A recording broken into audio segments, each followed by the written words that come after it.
Hey, everyone. Happy Tuesday. I hope that you're having a great day. Thanks so much for tuning in with Dr. Patty and I. She is on the East Coast right now, and I am in Alaska as always, although her life has taken her to now be a Californian, at least for the next little while. What's that change been like for you, Patty? Oh my goodness. It was scary. And at first, I was very depressed because I left everything that I love on the East Coast. But Yes. I'm getting acclimated and looking at it's sort of like what I talk about in my book, how I'll go through a phase and be a victim for a little bit and then realize all the blessings. So many Yes. blessings. So Peter and I can continue our work to support students to become the most compassionate, clinically competent, caring, loving chiropractors. Yeah. Well, from my perspective, that's not something that the two of you have to become because you're already there.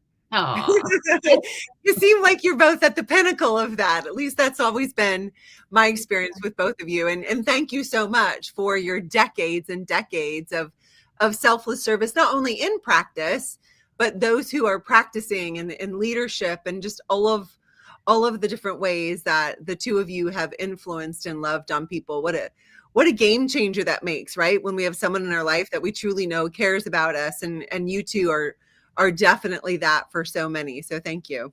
you're welcome. So what's it like living from an East Coast culture to West Coast? Because the cultures are so different, right? Do you find? Not really. No? Okay, so culture different in that the neighborhood I live in, we are the only, I'm Italian, he's Armenian, and everybody else is Asian.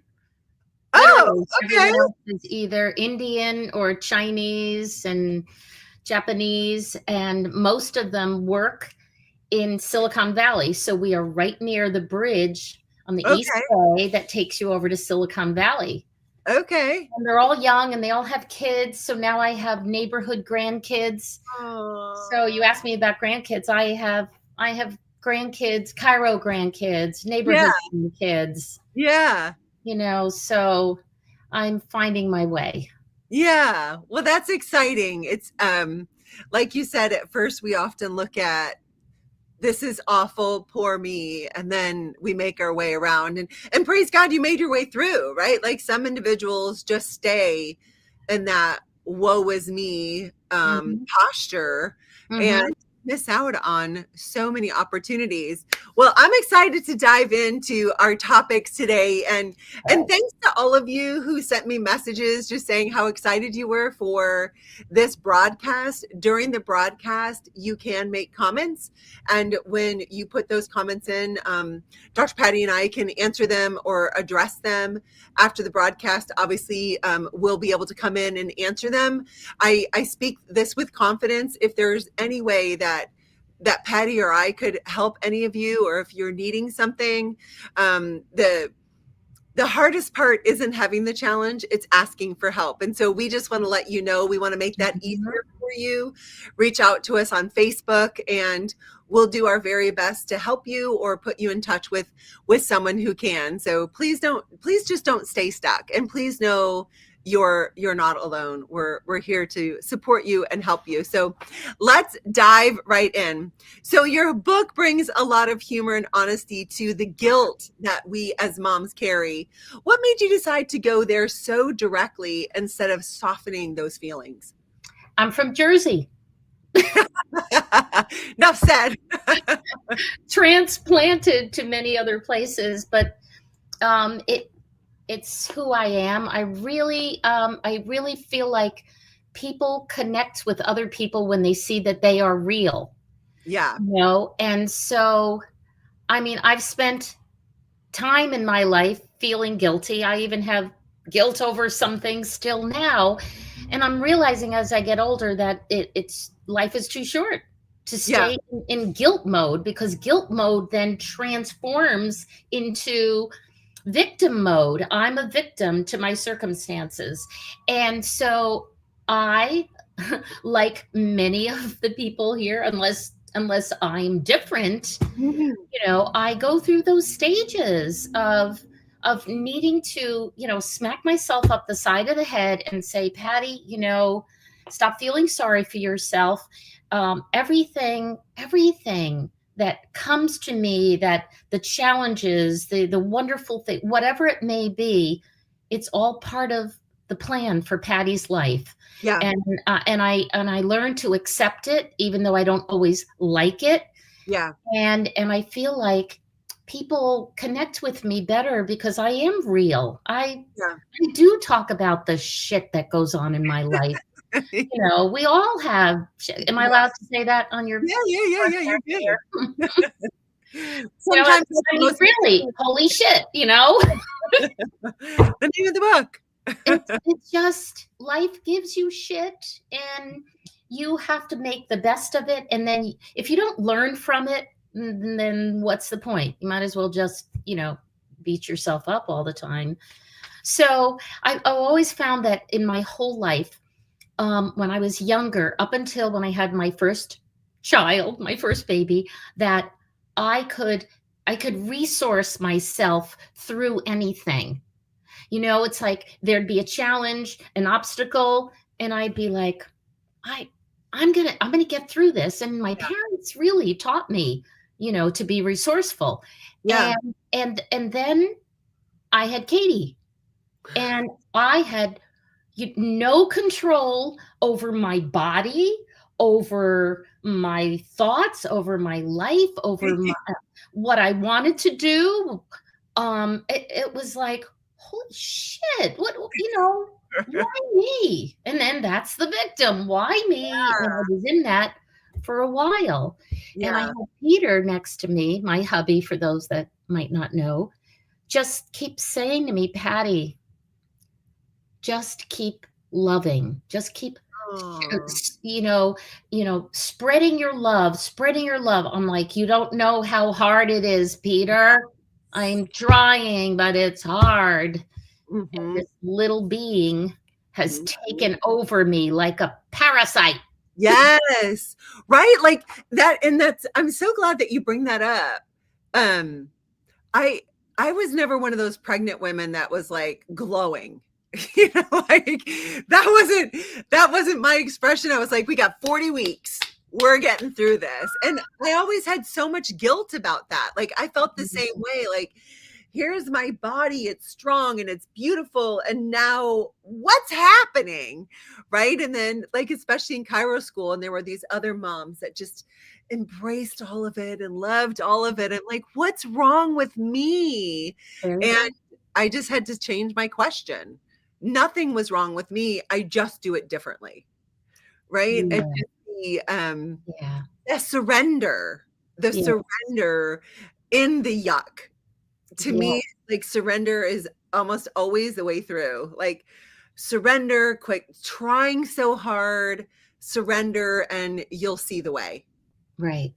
And what are we trying so hard to do? For me, to Yeah. be perfect. I had to be perfect, Patti. Yeah. And so I look at you and I listen to you say that, and people will look at you and say, but you're so strong. You're a strong woman. You focus on something, and like you were saying, 40 weeks. We're gonna get this done. And so I Yeah. guess what I would share with moms, dads, Mhm. kids, if you don't have kids even in your life, look at, you know, look at how you I lost my train of thought there, but look at what is your philosophy of life? Do you trust that life, is awesome, that life is brilliant, that there's a genius to this universe, and there's a genius inside of us, and then to always look at, what is this genius trying to tell me? What is it that I can learn about myself? Oh, I have morning sickness. Oh, it's morning, afternoon, and night. Why would God do that to me? And so I would take my philosophy. So for you, you take your philosophy and you say, okay, I got these 40 weeks, but I'm experiencing stuff in my body. I don't like it all, but Hmm. there's a meaning for it. Yes. So you have to search for meanings. And that's what I always did with my patients, with other moms that were pregnant, to say to them, trust your body. If you trust your body, then let's make sense of what's going on with our body right now. So what's morning sickness? It is an abundance of hormones in your body that they have found. If you have an abundance of that, yes, you might vomit. You need to kind of saturate your body with crackers and things so you can get those hormones in check. But it means that you're going to have a better labor and a better delivery.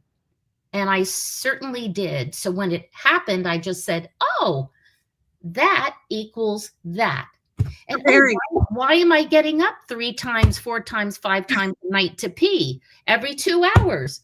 Oh my God, my body's preparing me for this little being that's going to come to, that's going to wake me up every 2 hours Yes. and want to eat. So it's like there's a beautiful design, Hmm. and we can all, we all forget, and we just have Yeah. to keep reminding ourselves. And that's what this book is about. It's just Yeah. to remind us that there is this brilliance inside of us, Hmm. and not just the genius of the innate wisdom, intelligence, that we don't really have control over that, but that we do have an intuition, which I define as being separate from our innate. You have an Hmm. innate genius inside of you running the show, but there is an intuitiveness that we have. Not just women, men have it too, but they've been told for so long it's Right. women's intuition. So of Right. course they assign it to us and don't think they have it. But for us to trust that, and trust our philosophy, figure out what your philosophy is, and then see the reality of it in everything that happens, all the blessings, and make it a blessing. And then the most important thing, unconditional love. Now, I don't know that there is such a thing, because I think we're all always working, we're all on a spectrum of working on that. And what I realized is I have to do it first for myself. Mm. Isn't that the hardest? Isn't it the hardest to love yourself unconditionally? You look in the mirror. I do. I look in the mirror. I go, oh, why is my hair all frizzy there? And why are my boobs so big? And Why you are know, these on my feet? yeah, what's this space in my teeth? It's like critical, critical, critical. Right. And I tell people, if I could just love myself as much as my husband loves me, oh my God, Oh. I'd be all set, and Yeah. I'm working on it. Yeah. Yeah. And that's the great news. We can rewire, right? Hubb's law, neurons that Mhm. fire together wire together. So the more that we say the positive things, they get myelinated. And then that's the first thing on the tip of our tongue. So I think at least my experience, like in this, I walk through like how do we rewire that? We've been just like the lie about women's intuition. We've also been told this lie that it takes 21 days for a new habit. That's not true. It takes 66 reps for that new wiring to take place. And so we have to be diligent and we have to be intentional. And in that process, I think our love for ourselves grow. Like Yeah. we set that goal, and it doesn't just have to be business goals, but it can be goals of, I want to look at myself in the mirror and see the blessings and not the curses. Or, I want to be the woman who speaks the highest of my spouse instead of the one who's always gossiping about him, or Mhm. whatever it happens to be, and then be super intentional to bring that into fruition into your life, because we absolutely, like, if we're not neuroplastic, we're out of a job as chiropractors, right? Like, Oh, we are 100% neuroplastic. I wanted to pick up on something that isn't on our questions, but what have you noticed are the essences for yourself that indicate you're going down that guilt trip? Right? Like there's certain things that will continue to repeat, whether it's a trigger or I notice when I'm doing this, if I look deeper, it's really I'm feeling guilty in some way. What are those for you that maybe other women who are watching would be like, "Oh my gosh, I never even thought to identify it as guilt, but maybe that's what it is for me."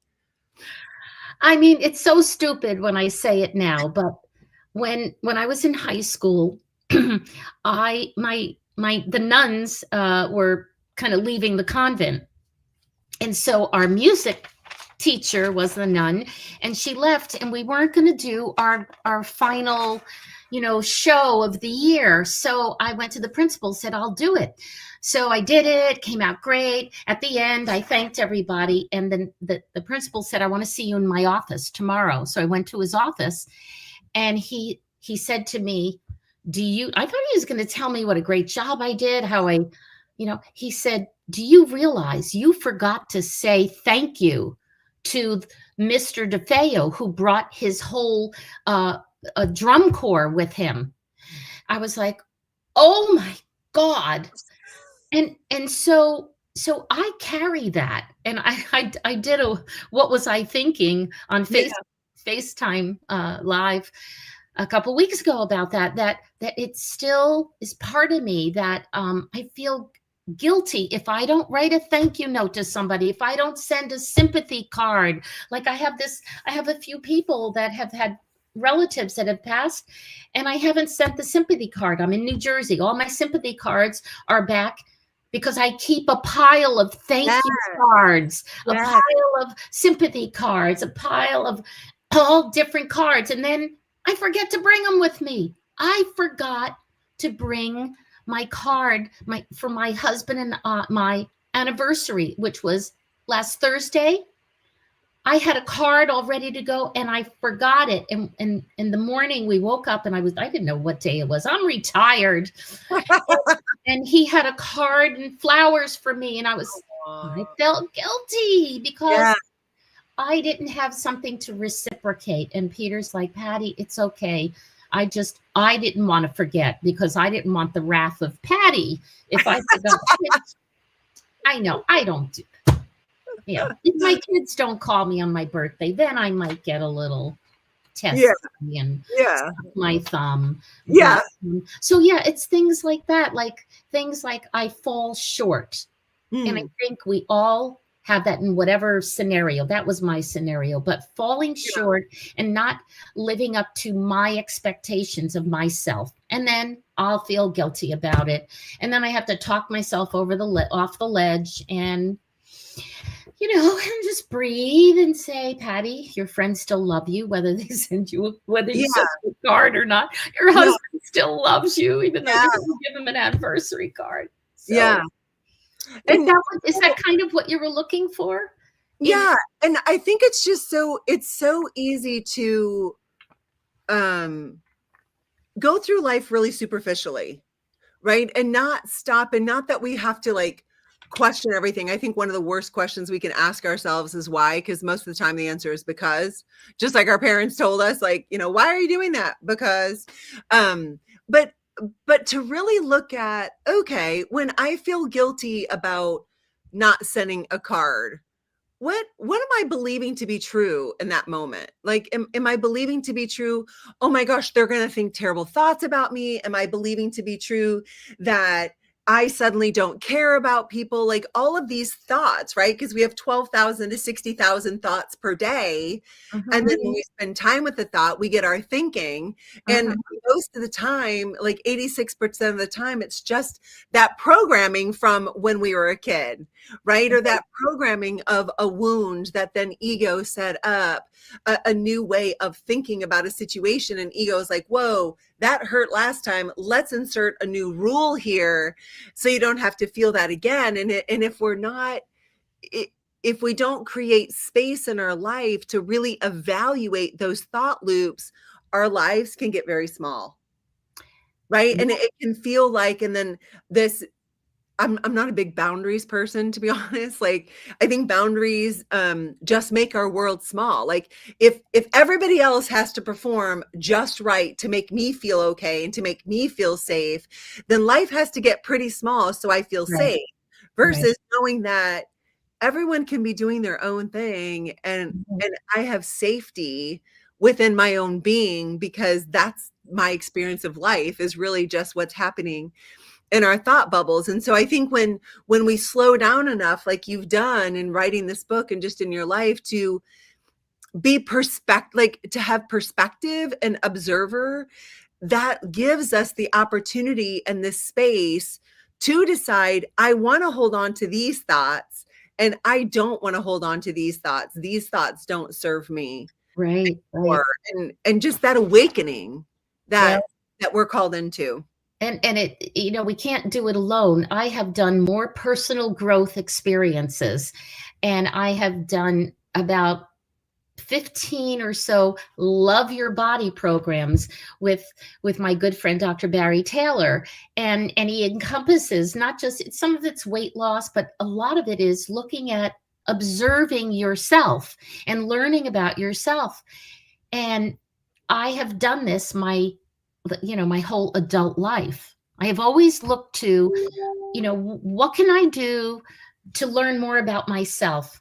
And Barbara, I share this with young students that, if you don't know yourself and don't understand yourself and don't work on yourself, and that doesn't mean you have to go to a therapist. There's so Right. many avenues, things that you can do, and that you got the whole internet at your fingertips. As we learn more about ourselves and our essence, we can be more honest and more true and more, um, what's the word, more vulnerable, and we are more empathetic, more Mhm. kind, more loving to others, because we realize that our shit stinks. Yeah. Everybody's shit stinks. And if we all know that, you can't bitch about other people. You can't judge them. I mean, yes, be discerning. And Yeah. of course, we all kind of have our little kind of gossipy things, but I really work hard at not doing that, Yeah. not talking about others behind their back. If I'm going to say something, I want to say it as if they're standing right next to me. Right. So yeah, so I think what you're saying is, know who you are and Mhm. be kind, be more embracing rather than exclusive. Yeah. And then Peter and I are that to a fault. We've gotten in trouble because, we let patients come in our lives, and then they turn around and make a complaint to our licensing board about us because we are open, kind, and sharing and willing. You Yeah. know, so Well, and I just wrote about that on Facebook today, about when I cleaned up my own mess inside, right? And I was so judgmental of myself. Like, um every time my husband and I would go out somewhere, like the thought that was always in my mind, oh my gosh, I'm sure everyone is looking at like this hot guy, and why is he with that fat girl?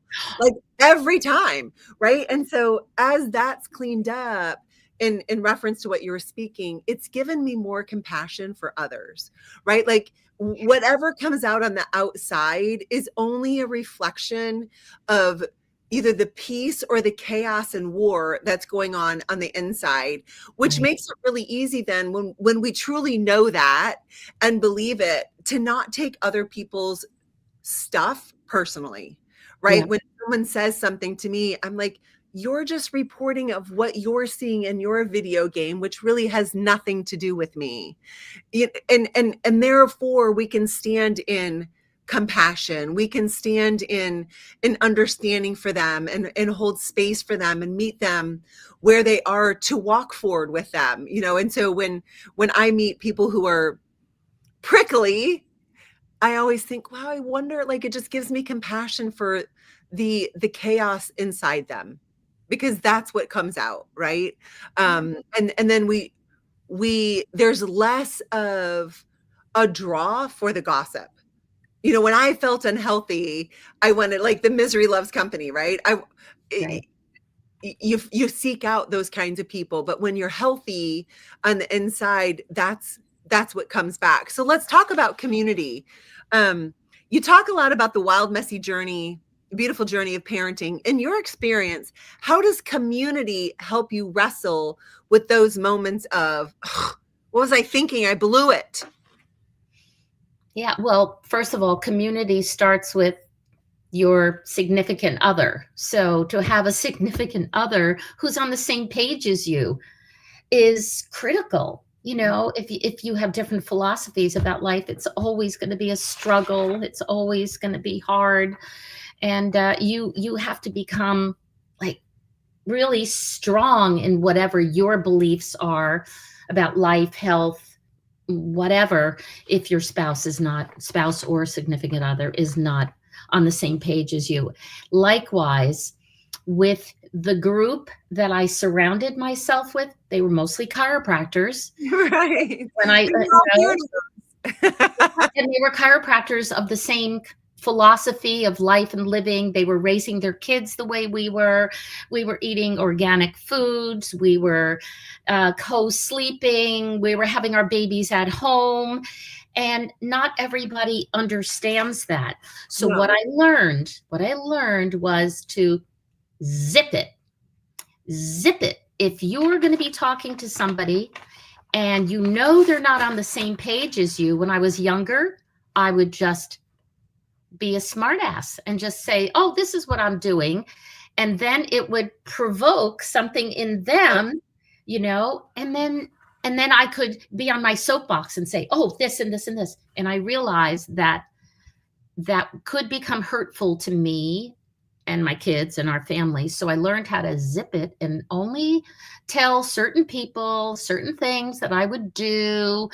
I didn't tell my parents everything, every way that I was parenting, and certain friends, I had Yeah. one friend who would babysit for our kids. And then I'd get a phone call, Peter and I, wherever we were in the world. And Katie, be on that was when you had connecting lines. What did they call them in the house? Party lines.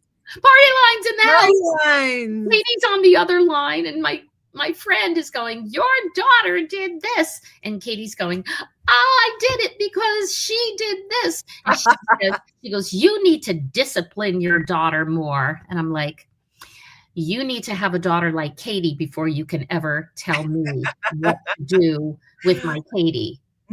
So you find, and so what happened is over the years, her and her husband and another friend and their husband who used to come over our house all the time, and they had different philosophy, and they would fight. The couples would be nasty to each other, and Peter and I eventually said, we are not inviting them anymore. We do not want our kids to be exposed to this. Now, there are other people who say, expose your kids to everything because then they get stronger. They get to see. And I liked sheltering my kids to some degree. Absolutely. I liked sheltering them to see kindness. So what you were talking about before about, gossiping or saying, seeing something in others that isn't your idea of perfection. So when the kids were little, Katie was she was really hard to it kind of upset the family, and it would, it would overflow into Christopher. And I just remember always saying, Christopher, Katie came to our family. We have to love her no matter what.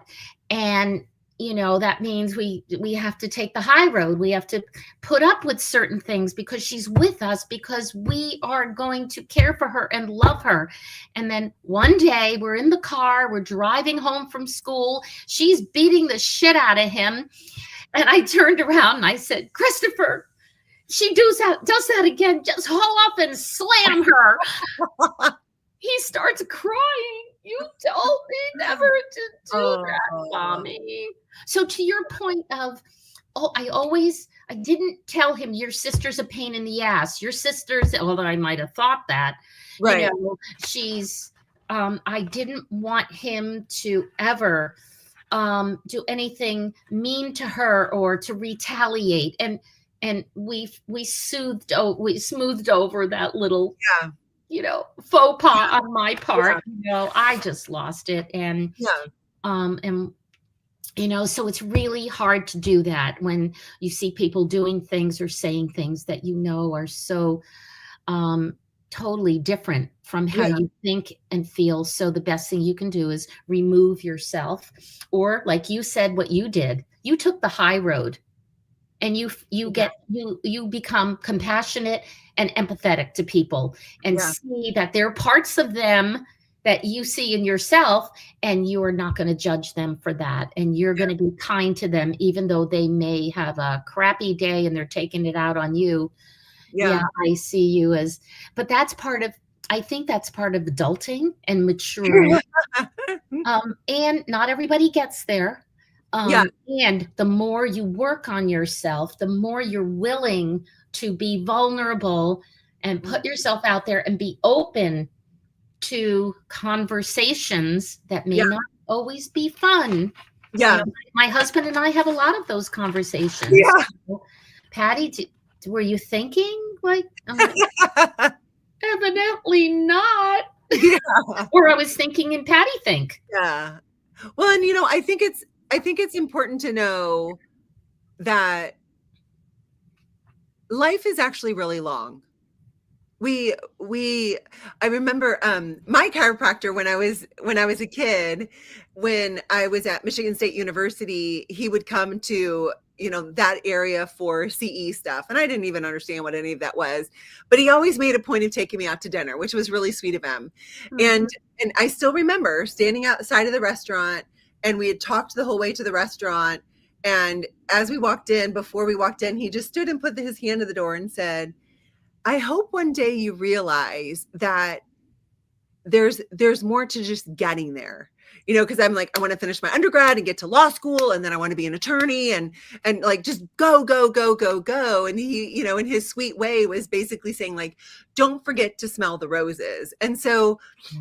life is really long. And the reason I'm bringing that up is, like, the first 13 years, so my husband and I are celebrating 16 years together in December. And the first 13 years were rough, like rough, rough, rough. And I just want to encourage anyone watching now or watch this later, like, your timeline may not be God's timeline. Like when we first met, he had no idea about chiropractic. He had no idea about the natural lifestyle that we all live, right? Like, never really had a thought, are vaccines good or are they bad? Like, any of that kind of stuff. And so didn't get adjusted for years. But here's what it didn't do. It didn't change me. Right? He Mm. didn't have to agree with all of the things that I believed for me to feel like we can be in community together, right? And I didn't have to believe all the things that he believed. But over this time, the Lord has brought us like this, and now we're on the same page. And so I want to encourage anyone who feels like maybe there are parts of your life that you're not on the same page with your spouse or your partner. Don't lose heart.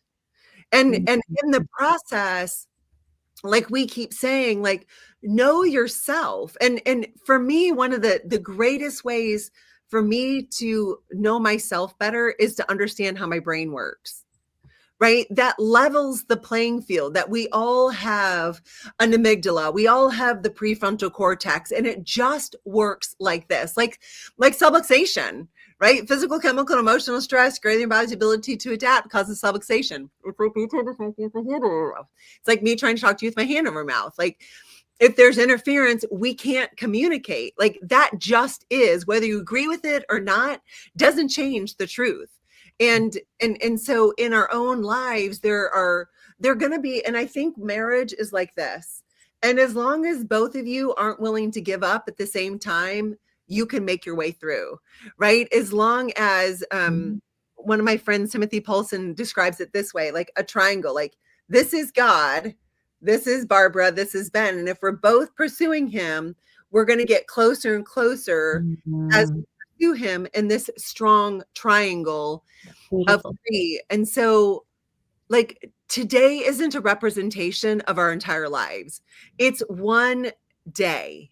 And I think it's so important. So often it's easy to be like, oh, my life sucks.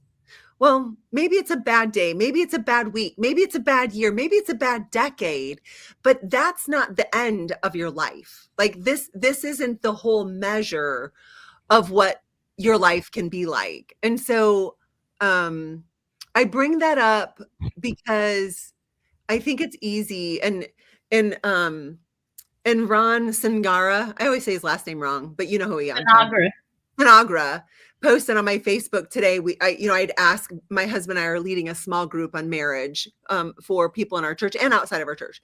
And he said, my wife and I committed that we're going to see this through no matter what. And to remember, and I'm trying to think exactly what he said about, we were talking about disposable. And our culture has really, I think, led us to believe that people are disposable and marriage is disposable. Well, if you don't like this one, trade it in for another one.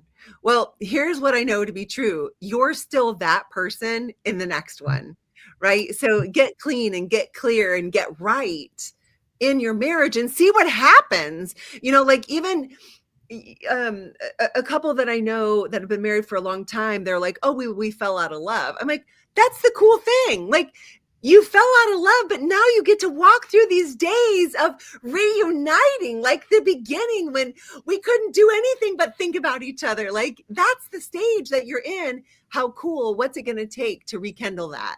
And to focus more on how can we come back together than to focus on what are our differences. And just like practice members, like when they first come in, I remember when I was first in practice, my coach was like, why do you insist on making everyone so angry? I'm like, I don't know. It just feels like I need to tell them they're wrong. And he's like, well, maybe we can just slow that roll down and we can see you're going to be with them for a lifetime. So can we meet them where they are and then walk with them in the journey of unprogramming? Because that's really what it is, right? Like, our actions are just from our little t truth, which are our limiting beliefs and the things that we've been taught that maybe we've never even really wrestled with. It just is like dog hair. And like, I have a white dog, so I'm usually covered from head to toe and hair. And I think a lot of philosophies and thought processes land on us like dog hair. And we have to go through the process of saying, like, is this actually what I believe to be true? Like when my husband started looking at vaccines and I just like slowly taught him about it, he's like, oh, I've just never really thought about it like that. Or I've never really thought of chiropractic in the way that you describe it. I never really knew was about your nerve system and about proper function, but it didn't have to be right at the beginning. Like, oh, you don't get it, so you suck, you're out. Right. And I think we often sadly treat ourselves in that way and the people around us. So as we wrap this up, if you could leave every listener with one shift in how they see themselves as women, mothers, or daughters, what would that be? Well, I thought about that. And what I would leave people with is, and we've kind of talked about it, that you come into this life with your own spirit body. You come in with a genetic body that has experienced many generations of genes that have all come together that create you. And to know and be understanding to who you are in your true essence, and know that that's who you are and that's how you're going to relate to the world. And then to remember, as moms or dads or sisters or brothers, that, or friends or whatever, that your kids came in with their own spirit body and their own genetic body. And it's not all about you, that you are not to blame. You are not to blame for who they are. Your job is to offer them the best environment that you can to be you. I had to learn that. I was trying to be perfect Patti, Yeah. Perfect Patty. It was so hard to keep on being perfect Patty and took so much energy and struggle. And I wasn't always me. And I Yeah. remember one day I lost it with my daughter. I was always walking on eggshells. And one day it hit me. And I just said, F you. And she's there smiling, smirk on her face. And I said, why are you reacting like that? And she says, Mom, I was waiting for your jersey to come out. Aww. I said, all Cute. these years you've been waiting. So be who you are. Find out who you are if you don't know who you are by working on yourself. Do some personal growth stuff. Mm-hmm. And nobody else can tell you how to parent your children. No one else can tell you how to be a chiropractor to your patients and practice members. That you are who you are, and you are going to find the best way for you to communicate with that person and with that person. That is going to be the best, the truest, and the honest for you. Trust and do what you did. You humbled yourself. You humbled yourself rather than reacting. And I Mm-hmm. think if more of us could do that, if we see information, don't jump to conclusions. Step back, ask questions, and preferably ask questions to the people that are supplying that Yeah. information, Yeah. not to the world. It's like, find out from them, what did you really mean by that? Yes. And, you know, so humble yourself before, especially with your kids, that you play the I know better card, because I did that once and my daughter said, oh no, I am the mother and you are the daughter. And I thought, wow, in that moment, she was teaching me that how I was reacting was being my mother instead of being who I am, Patty, who she sees me as her mother. And that was worth it to hear her say that. And I said, you know what, Katie, in this moment, you have taken that that perspective, and I need to listen to you. And next week you can pay the mortgage too. That's funny. Yeah, I mean, if we're willing to learn, there are teachers everywhere. Yeah, and You our know, kids, my even kids have been my greatest teachers, really, and oh, yeah. Peter's.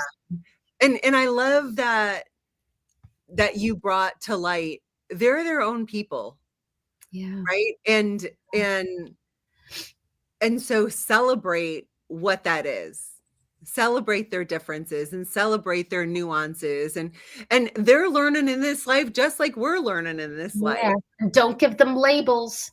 Yeah, don't Don't label. give them labels, because they will live up to those labels. I remember saying to Katie, don't say you're stupid. Don't say you're stupid. And then one day I was pissed at her and I said, you are so nasty. And she's like, I will become whatever you say. Oh, she was listening so much to you.